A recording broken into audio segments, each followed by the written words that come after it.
I actually got cast in this sort of nighttime soap opera. And I called my mom and I said, guess what? I got this part. And she's like, oh, it's too bad you're going to have to turn that down.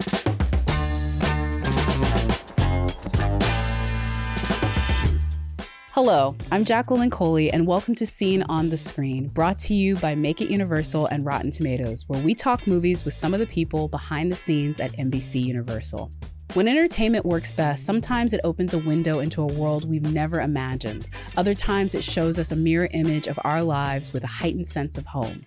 In today's episode, you'll hear how a theater kid transformed into a top media executive, how leading authentically makes room for everyone's best work, and maybe the most epic movie marathon you've ever heard of. My guest today is Liz Jenkins. Liz, welcome to Scene on the Screen podcast. Thank you so much for being here. Thank you for having me. First of all, who are you? What do you do at NBC Universal? And walk us through what is your day-to-day. I'm Liz Jenkins. I am the Chief Business Officer of the NBCUniversal Studio Group. It rolls off the tongue. But no, I'm actually pretty new to NBCU. I've been here for about 7.5 months. Though I like to joke, it's a bit of a homecoming. My very first college internship was at NBC. No you at the time. It was on the old sort of Burbank Studios lot. And then my second internship was actually at 30 Rock. So this is like 1997. So is it a page Wait, no, program? there's no need to date myself. No need to date. But page program, I'm guessing? No, this was just like a college internship that I had. Intern? Yeah, wow. You know, I loved movies and TV shows, and y'all had some of my favorites back then. So no, it feels like a bit of a homecoming for me. I love that. Well, this is an answer that you, unlike some of the folks we've had who've been here for a while, they're like thinking back, like, what did bring me here? So what brought you to NBC Universal besides your love of television and film and making storytelling? Yeah, you know, I had spent probably the last 15 years of my career in the entertainment industry, but more sort of on the independent, early stage company side. So really high growth entrepreneurial businesses. I was at a company called Media Rights Capital, MRC Studios, the studio behind like TED and House of Cards, others, for a long time. I was most recently at Hello Sunshine, Reese Witherspoon's production company. Yeah. And I was the COO there. So, you know, for me, a couple things that brought me to NBCU. I think one, just sort of the new challenge and growth opportunity of going from some of these smaller companies to, I mean, it doesn't get much bigger than this. And, you know, just it's a tough time in our industry right now for lots of reasons, lots of headwinds. But it's still a really exciting time to be in it. And like in that sort of period of disruption, there's lots of opportunity, especially for companies that are sort of in really great shape and have the type of leadership that we do. So I thought there's no better place to be than this. And, you know, when Donald Langley calls and offers you a job, it's, you know. It's a pretty easy. Yeah, it's like run, don't walk. I think her title is switched because now it's like chairman of Universal Studios and content. Is that right? Yeah, she's the chairman of the NBC Universal Studios Group and the chief content officer for the company. Titles. Listen, yes. Nice lady to be working for. I will say this, I'll have to ask you this, I should say, because I think it's interesting that you did what I think a lot of creative folks' parents wish they did, which is that you still stayed on the business side, because you can at least talk to your mom about Excel spreadsheets and P&Ls, and she might understand that, but you're still playing in this entertainment role. So I'm curious, does the family, did they know this is what you wanted to do? Because I'm really feeling like you're able to fill your creative juices while not getting your parents crazy sad that you're like, I'm going to go make movies. No, it's really funny you asked me that question because, you know, my mom, and let it be said, my mother has a bachelor's and master's in theater. Wow. She is a lawyer, but that's where she started. And I was a theater kid growing up, did tons of musical theater. And in college, I think it was my freshman year, I actually got cast in this sort of nighttime soap opera that the Stanford TV network was doing. I was so excited, was one of the leads. This is like height of Melrose Place days. And so everybody, you know, nighttime soaps were the thing.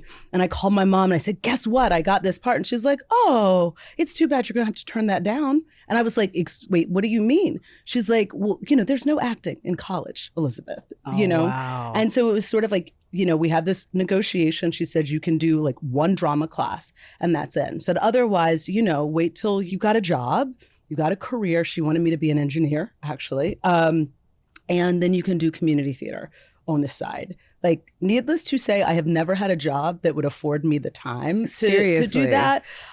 So I don't know. I guess kind of the pragmatic Liz like won out. And I did, briefly contemplate, a career as an actress, but figured, you know what, I'm going to do something. I love Monopoly as a kid growing up too. Good with numbers. Like maybe I can combine both of those things. Look, we need numbers, people. The industry doesn't survive without at least somebody keeping mindful of the budget, because creatives are not. Yeah. They're like, I want to make the pretty thing. Yeah. But I want to ask you also as well, since you've gotten to work at other places prior to NBC Universal, but also your time here, you get to be a part of the creative process from a lot of the different angles, but probably are more intimate with it than a lot of other people. So I'm curious, what is a great day for you? What is the day that feels like, wow, we really did something? That was something I'm going to be proud of long after I leave this particular job or this project. Oh, that's a great question. I'm going to answer it in two ways. I think one, to the note about like business and creative or sort of numbers and like creativity. I mean, I think it's so important. I've always thought it was a critical part of my job that even though I kind of sit on this side of the business, I need to understand and be able to talk to and appreciate, all the like incredible talent partners that we work with, because that's the lifeblood of this company, right? And so if I walk in and I'm like, beep, bop, beep, like spreadsheets, numbers, like EBITDA, profit, that's not gonna resonate.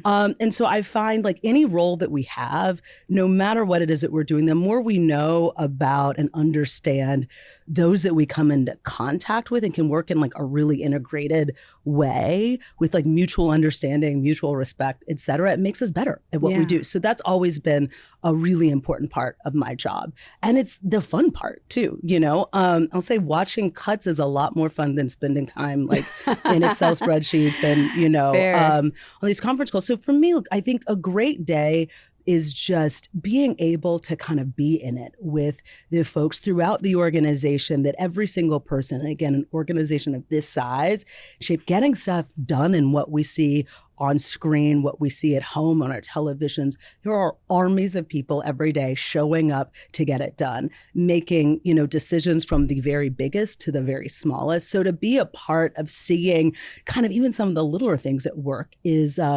just, it's really exciting. And, my favorite day is when there's a problem that we solve, obviously like production is tough. And when we encounter those sort of like those really tough decisions. Little thing called COVID. Exactly. It's like, how do we say yes? How do we make this thing happen? To sit at a table and be a part of like enabling that is just incredibly gratifying. Yeah. I feel like every day it's like a project management on a level that people cannot understand, but every day there's a new, like, we've got to fix this or we've got to find out about this. Yeah. So for today, I think the main thing we're going to do is dive into some films that you've seen on the screen and sort of get you to tell what about them sort of made you, want to do this job, what makes you love these movies, what resonates with you about them. And we're going to do this via quotes. So this first popcorn bucket here, I'm going to give you a quote. Hopefully this is a film that you remember, but even if it isn't, I know because I've got it right here on my card. All right. And you can just tell us, what's your relationship with it?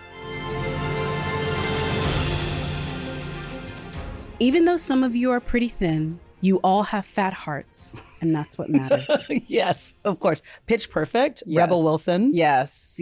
And we're going to say it because she named it. It's Fat Amy, right? Yes, Fat Amy. Fat Amy. And I loved her quote when she's like, why do you call yourself that? She's like, so Twig Heifer's like, you don't do it for me. Exactly. I did dig that. So tell me about your story with Pitch Perfect. It's one of those films that to me, it was surprising. It was original. It was, a little film that could to some degree, and I think it was one that resonated with so many audiences. I just, which is to me the best part of movie going, when like generations can come together and experience this thing. And God, I've seen that movie, I don't know how many times. My goddaughter, when she was 2, I think that must have been the time that it was on in the home entertainment window because we rented it at the house. And I think I even had video to her dancing, singing, like knowing could barely like string 3 words together, but knew like every single word of every song. Thank you, Kids Bop. Right? I don't know. It's just one of those favorites. And I think I still have a Spotify playlist that, when I'm feeling a little down, I may crank that up a bit. That's an instant make you happy playlist. That's an instant make. What I love about this, fun fact about that one, Cynthia, who's in that, who's a very accomplished singer-songwriter. Yeah. She was in the first one, and her main thing was like, I want to get a song that I wrote in Pitch Perfect. And I think she got it by the second one, because she wrote S&M by Rihanna, and they put that one in. It was in the first one. Yeah, she got it in the first one too. But like, I just think that's so cool, is that this was not just because Anna's from Broadway, and like they really did assemble I think a lot of really great folks that really can sing and dance, and then they put them through like the boot camp to do it, which I loved. Skylar Austin, another Broadway kid. What up, Spring Awakening?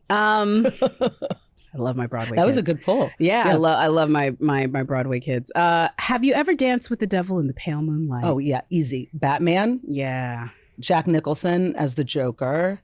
Coming into the pale moonlight when he does that. Yeah. Yeah. I mean, that movie, I remember, I think that was like, definitely the first superhero movie that I saw and loved. I was probably, it gotta be like 6th grade, living in Memphis. I think I saw it 3 times in the movie theater. Owned it on VHS. And that one was like worn around like the edges. And I remember once being in like this writing lab class that we had in 7th grade by this point, and saying like, I can recite the entire movie, and someone, friend Olivia, didn't believe me. Bet me, I don't know, probably $5 that I could. I think I made it 25, 30 minutes into the movie before everyone said, please stop. We believe her. She knows it. As I say, don't put me in my petty to prove a point. And then there's like, exactly. Now I will. That is a great one too, because that was showing, I think the power of like, we had this genre of capes, and that showed exactly how that could be different. It could be gritty and it could be dark. And like, that was really, I think, like one of the first movies to really do it that way. It was, and Michael Keaton was so unexpected in that role. Mr. Mom. Too, right? Exactly. And then he had that scene, I'm Batman, just iconic. Still is. Did you see him at the Oscars where he was just like, oh yes, that's right. Still could bring it. Absolutely could bring it. What I think is so interesting about Batman is it has such a distinct style, and it's like an envious type of like, instantly from like the opening credits, you're like, oh, I know what this world is, and I kind of want to get lost in it. And I think that kind of filmmaking, is that something that really attracts you, that sort of like diving into a world? Oh, 100%. I think there's something about, and it's why I love seeing movies in movie theaters. It's dark. You are completely immersed in this world for 2.5, 3 hours. You're transported away from like your couch and your laundry and all of those things, and you're just kind of locked in. One of my favorite memories was right after college. I'd been saying for a long time, love doing a double feature. And I'd said to one of my friends, I want to go to the movies all day. And she was like, what do you mean? I was like, no, I want to go at like first show, 11 a.m. and I want to see movies all day long. And I remember you have to kind of time it. There are only a couple times a year, summer and Christmas, where you can pull that off. And I remember it was December of 2000. I went, and this friend of mine joined me, and we saw movies all day long. Wow. And I saw 6 movies. I can still remember them and in order. And it just was, it was a day of, I stayed in, was it the AMC Mercado 20 in San Jose, California? But I like traveled around the world, Do you remember which 6 movies it was? Of course I do. What were the 6 movies? Started Chocolat. Wow. We then went to All the Pretty Horses, What Women Want, Miss Congeniality, Finding Forrester, and The Family Man. Wow, that's a good day. Right? Those are all good movies. All really good movies. Well, that's amazing. I was meaning to ask you this before. I know we just put Pitch Perfect to bed. Are you planning when you're going to show your kid Pitch Perfect at all? Or is this one of those ones where you like, let them find it on their own? Oh, I am so excited. Like, he's 2.5. His first movie was, we took him to the Kung Fu Panda premiere. Good one. Which was incredible. The cutest part, it didn't even dawn on me. The lights go down. The music is really loud, the big screen, and it scared him. It never dawned on me. I'm like, oh, wait, yeah, I guess as a little one, you're like, what is happening? But he loved it. I I have a list like miles long of things. The Parent Trap, I can't wait to show him. That's a the good OG. One. Yeah, with Haley Mills and Haley Mills. Parent Trap is a great one. Let's move on to our next quote. We could talk or not talk for hours and still find things to not talk about. We both love soup.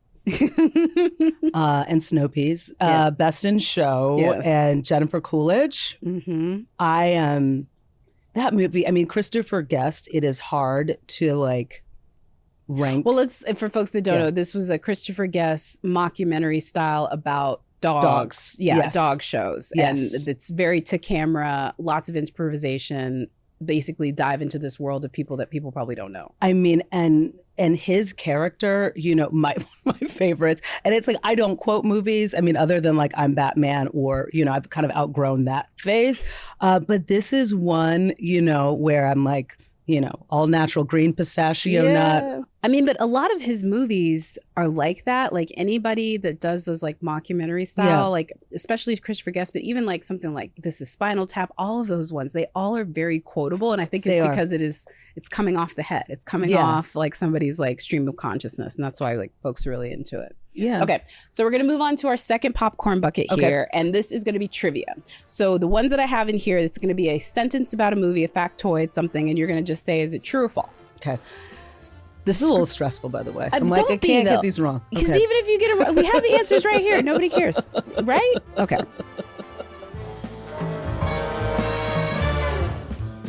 The script for the 1992 film The Bodyguard was originally written for Whitney Houston in mind. True or false? False? False. It was not written with her in mind. Lawrence Kasdan wrote the script in 1975 for Diana Ross. What? It was shelved. I knew it was a black woman, so that's why I was like, yeah. It was shelved for more than 15 years before Costner signed on to co-produce it and be the leading man. Fun fact also, it was Kevin Costner who suggested that Whitney sing a Dolly Parton cover of I Will Always Love You. So he was the one that was like, you should sing the song in it.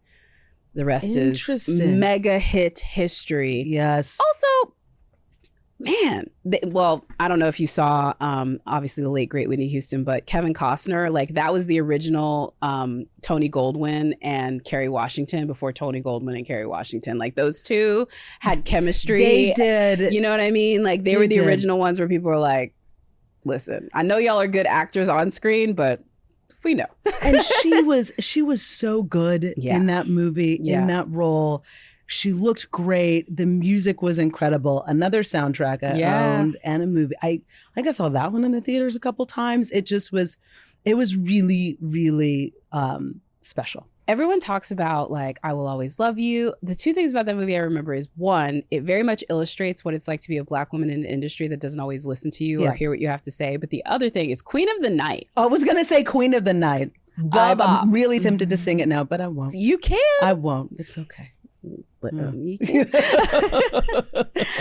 Gina Prince Bythewood changed the ending of the script of her first feature film, Love and Basketball, when the WNBA was formed in 1997. True or false? I'm going to guess that that's true because I remember being surprised at the end of the movie and thinking, wait, isn't that a brand new thing, the WNBA? So I'm guessing it's true. Yeah, I also love it is true. And they got Magic at a game because Magic was the co-owner of the Sparks. Gina originally wrote, when she originally wrote the script, the WNBA wasn't in existence. The story originally ended with their final one-on-one game, and that was it. It was just the idea that like hopefully they have a happily ever after. But I mean, I could talk about that movie and Gina forever. I mean, I just think what an incredible filmmaker. I mean, that movie was iconic. That soundtrack was iconic. The character and the agency that she had relative to sort of everything else of that like time,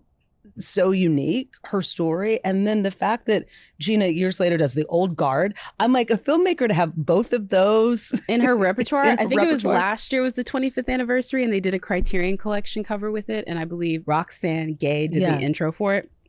I don't think people appreciate like, even if that's the only movie she ever made, and it isn't, and it won't be, it means so much to people. Any athlete, any woman that's like had to compromise love for ambitions, all of that. Yeah. Love that one. All right, here we go. Last trivia question.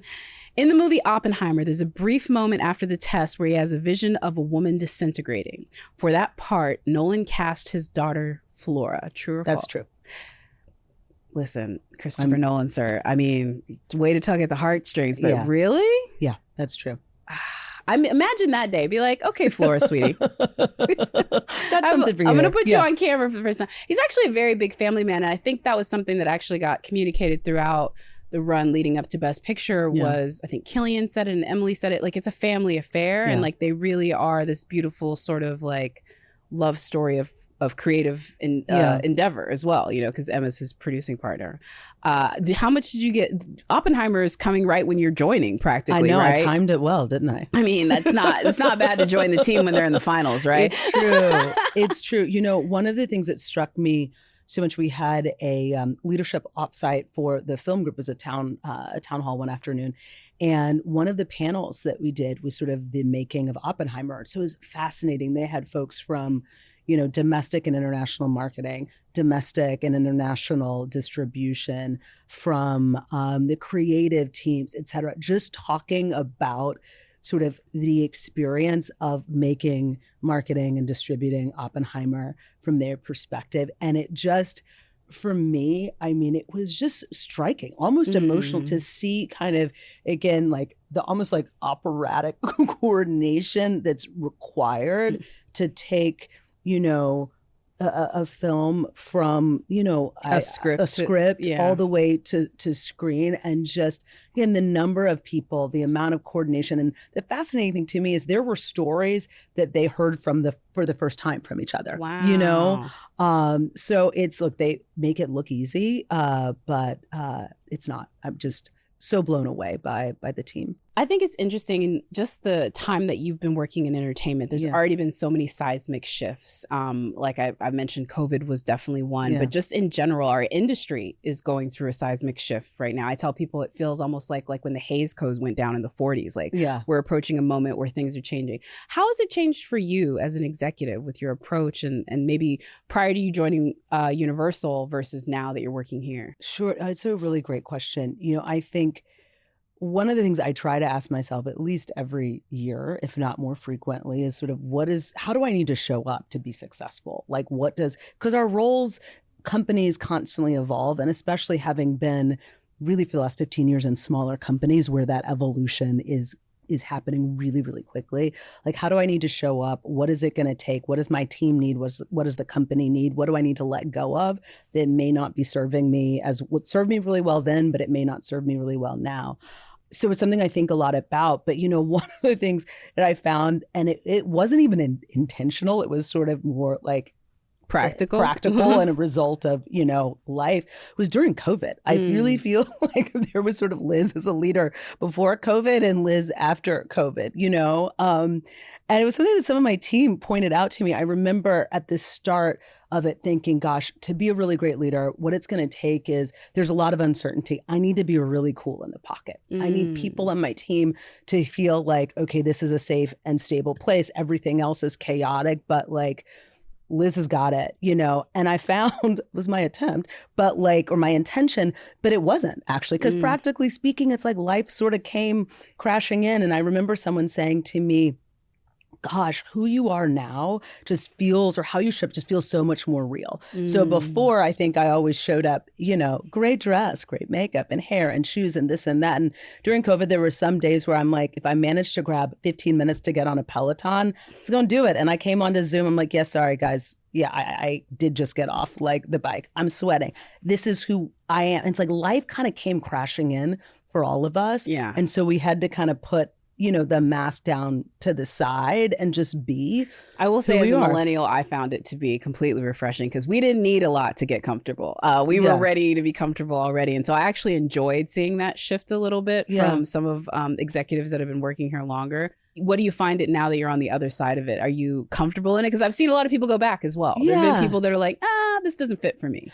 Look, I think that, I am dressed now and I didn't just come straight from the bike. So sure, I've picked some of that back up. But I think at the same time, what I've recognized, you reference millennials, I think that are culturally what is expected of us by our teams, or what people need, I think has shifted a lot, right? And I don't think that sort of being this really kind of perfect automaton that people are sort of, I'm aspiring to be that. I don't think that is the best way to show up, the best way to sort of motivate, engage, one's team. And I just feel like showing up with authenticity is something that's really valued, and saying, hey, it's not about perfection. It's about progress. It's about growth. And I think if you don't show up that way, it all kind of falls a bit flat. It's that whole thing, the dynamic I think that's sort of at play now. When I was a kid, it was sort of you want to be like someone. I want to be like Mike. I want to be this or that. And now I think younger generations, it's more like, I see how this person is like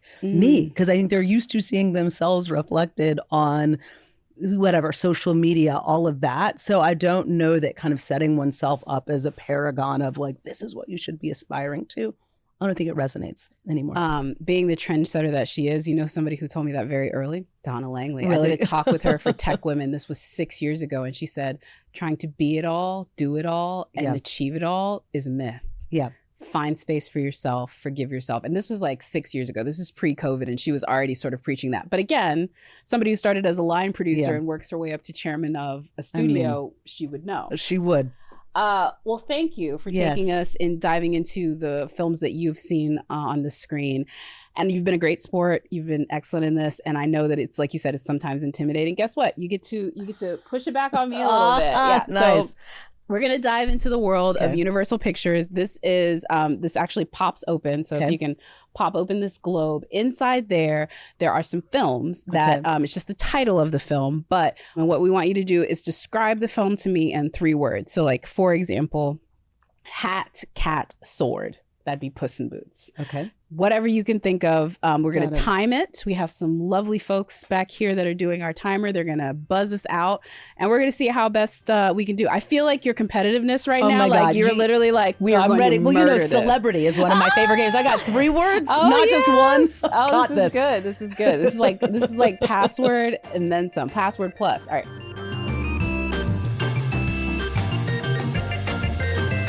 Molly Ringwald birthday. 16 Candles. Great. Dinosaurs, dinosaurs, dinosaurs. Jurassic Park. You can pass. Borat in swimsuit. Borat in swimsuit? I guess it doesn't have to be a sentence.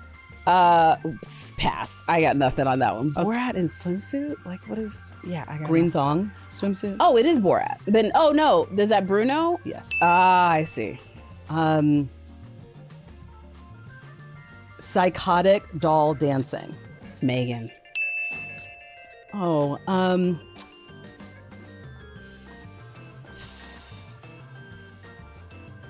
rom-drom time travel. Oh.